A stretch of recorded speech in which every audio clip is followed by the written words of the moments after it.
My name is Bella. I'm just your average housewife, married for 2 years. Until I turned 27, I had pretty much zero luck in the love department.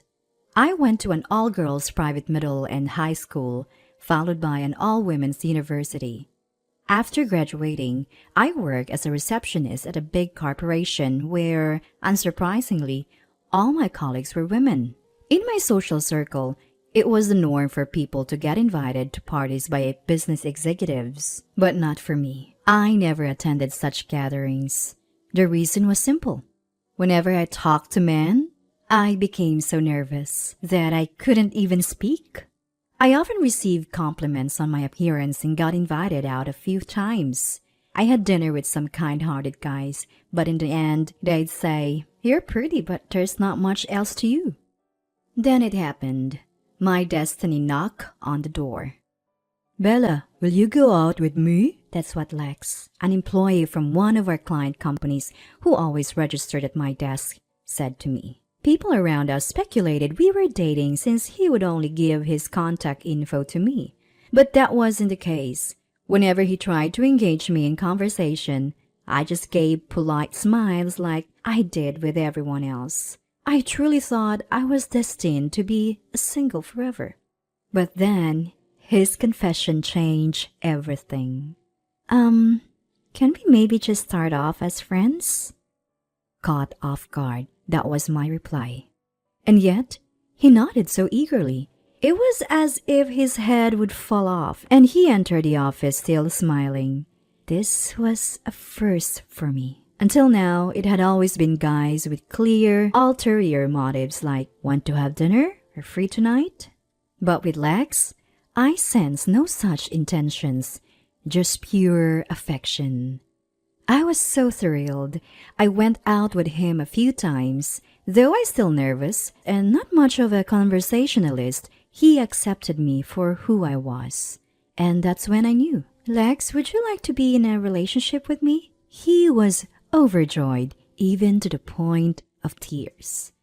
This all happened 2 years ago on Christmas. At that time, I felt extremely happy, thinking I'd be blessed forever with such a loving person. But the crack in the facade came when his company went bankrupt. 2 years later, I am now 29. "Lex, you should probably wake up now." I called to my still sleeping husband, put on my shoes, and leave the house. Right now, I'm the only one bringing in money for our household. My husband's company went under 6 months ago, and he's been jobless ever since. He's been job hunting, but it's been rough.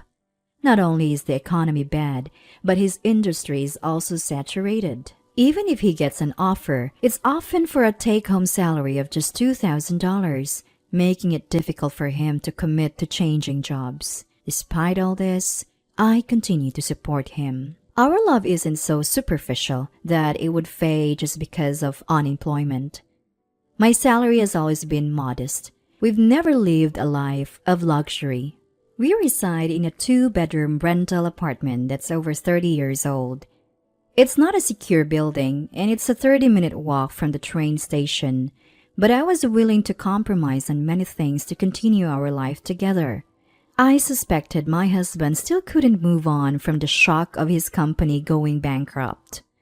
He had a few job offers, and I patiently waited, believing he'd find a good match and recover emotionally. But my hope was fleeting, and he continued to deteriorate. He even started taking his stress out on me, sometimes raising his hand in anger. He didn't leave any lasting marks, and I thought he must be suffering more than me. So I endured, wanting to be supportive. Then a few days later, he finally landed a new job. He gave up on his previous industry and switched to a completely different one. The new place was willing to hire him despite his lack of experience, so he took the job. When he got it, I was relieved, thinking I wouldn't have to be his punching bag anymore.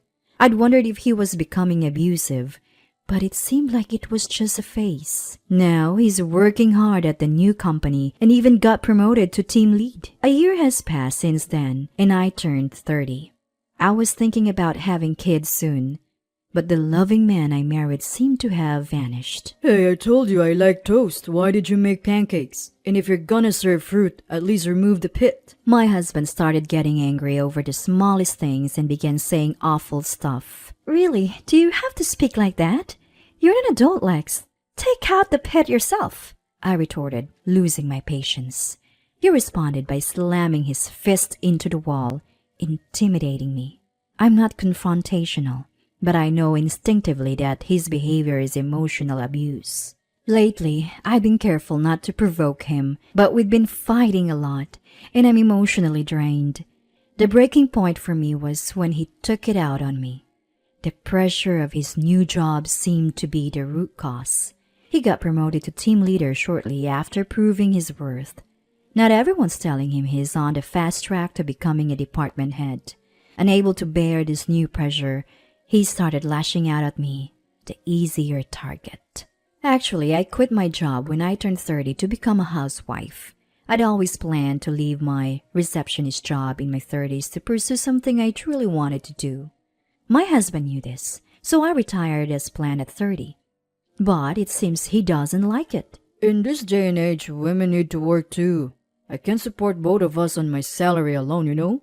Do you even appreciate who's providing for you? He complains while eating, then grabs his bag and leaves for work. When he was jobless, I was the one supporting him. So why am I the one being blamed now? That was when I began to feel distant from him emotionally.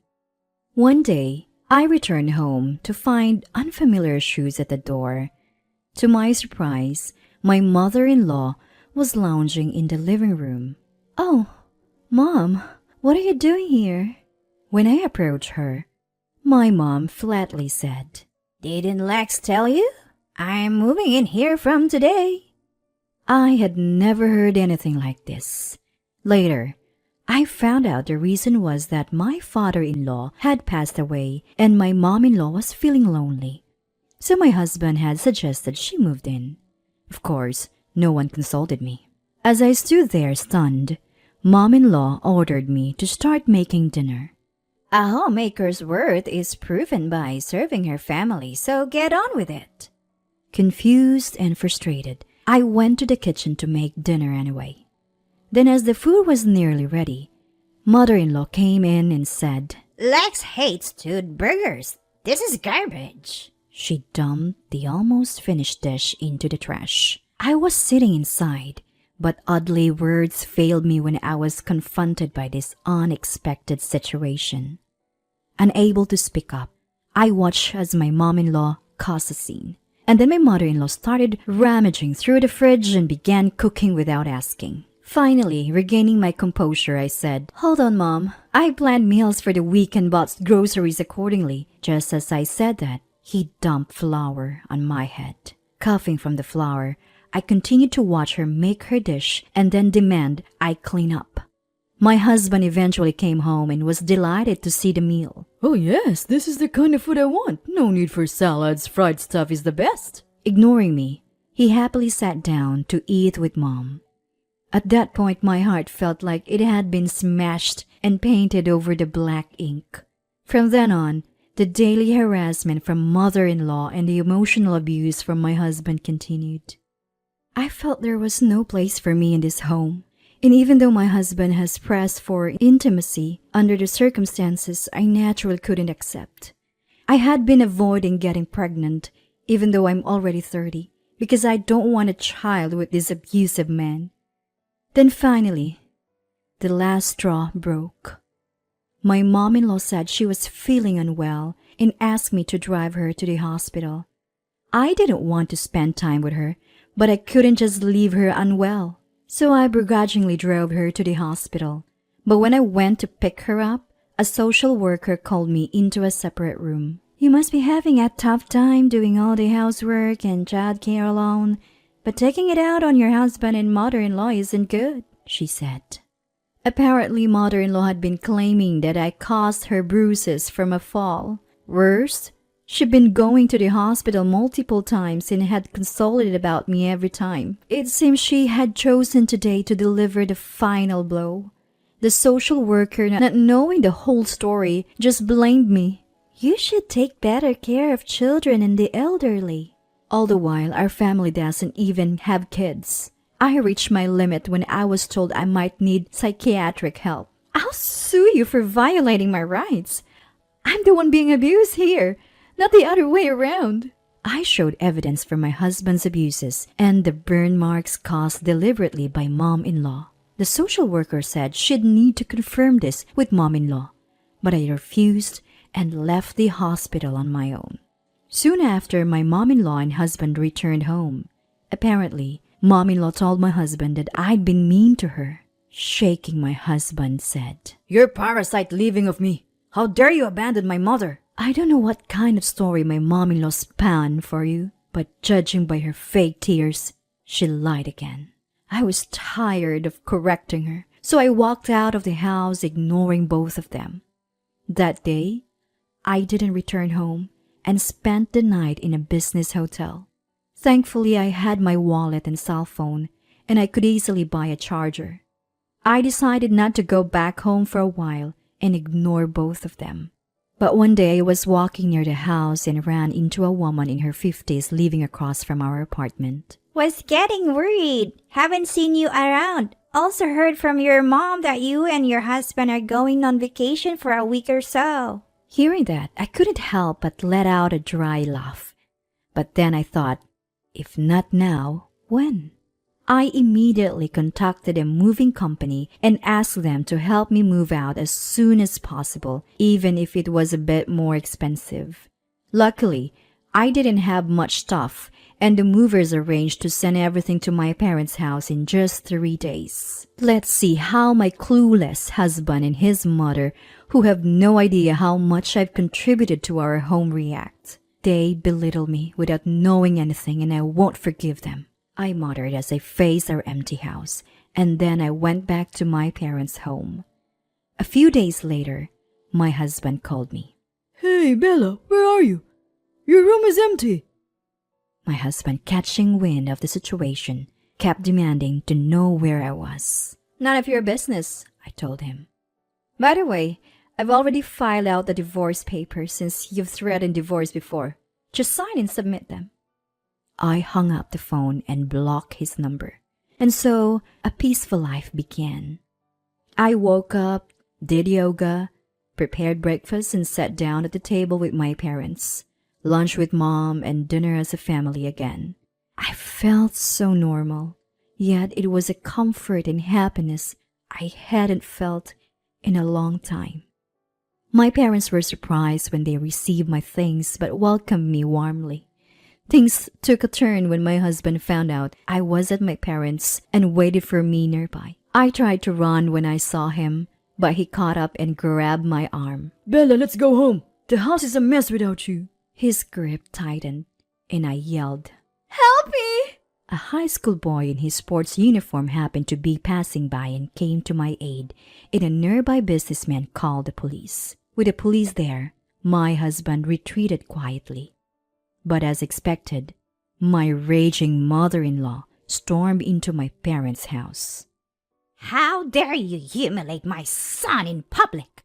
What a disgrace you and your family are! Finally, I held my father back from confronting them and said. Meanwhile, my mother-in-law was outside our place, screaming threats and even mentioning defamation lawsuits. My dad was about to lose it and confront her, but I held him back. It's okay, I'm ready to settle this. I called my husband, who noticed the incoming call while next to mother-in-law and boldly said, I know you're cheating, and I have evidence. I'm going to sue you for abuse and get a settlement when we divorce. Hearing this, my husband began to panic. In truth, I had hired a detective to gather evidence after hearing rumors about him going to a hotel with a co-worker. So I had ample evidence of his infidelity. I had even visited a hospital and secured a medical certificate just in case they tried something. I had also recorded conversations to have evidence if needed. I planned to confront my husband and his mother once I felt emotionally ready, but I won't be quiet when they insult my parents. I know my mother-in-law has been taking money from my wallet. Also, ever since I left, I heard the house is in horrible state. Even smelling bad. You're getting complaints from the neighbors, aren't you? Hearing this, my husband was at a loss for words. I got this information from a neighbor who told me my husband and his mother were out of town. Apparently, they've been failing at basic chores like sorting the trash, and the house has turned into a dump. Also, I heard there are complaints with the property management about the loud arguments they have daily. So maybe now my husband realizes how much I contributed to our household and wants me to come back. But it's too late. I'm not coming back. Live happily ever after with your beloved mom. After saying this, I hung up the phone. Shortly after, my mom-in-law tried to kick down my front door. I called the police and they were both arrested. I later learned from my neighbor that they hadn't addressed any of the complaints through the management company.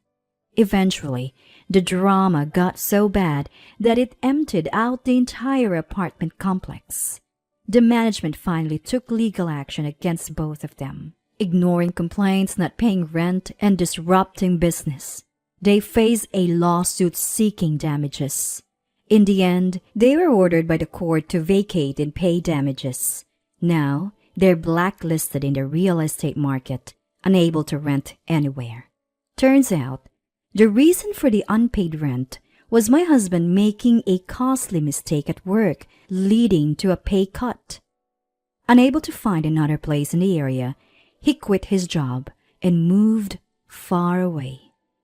And yet again, he hit another roadblock in finding new employment. He ended up homeless, which led his mother to shoplift. She was arrested for injuring a store clerk who confronted her. I found out about this through online news. Beyond that, I don't know and don't want to know. After the divorce, I started working in my dream cafe. I met and became friends with a colleague who is 5 years younger than me. At 34, I remarried. By 40, we opened our own dream cafe, and now I'm pregnant. It's a late life pregnancy, but I've never been happier.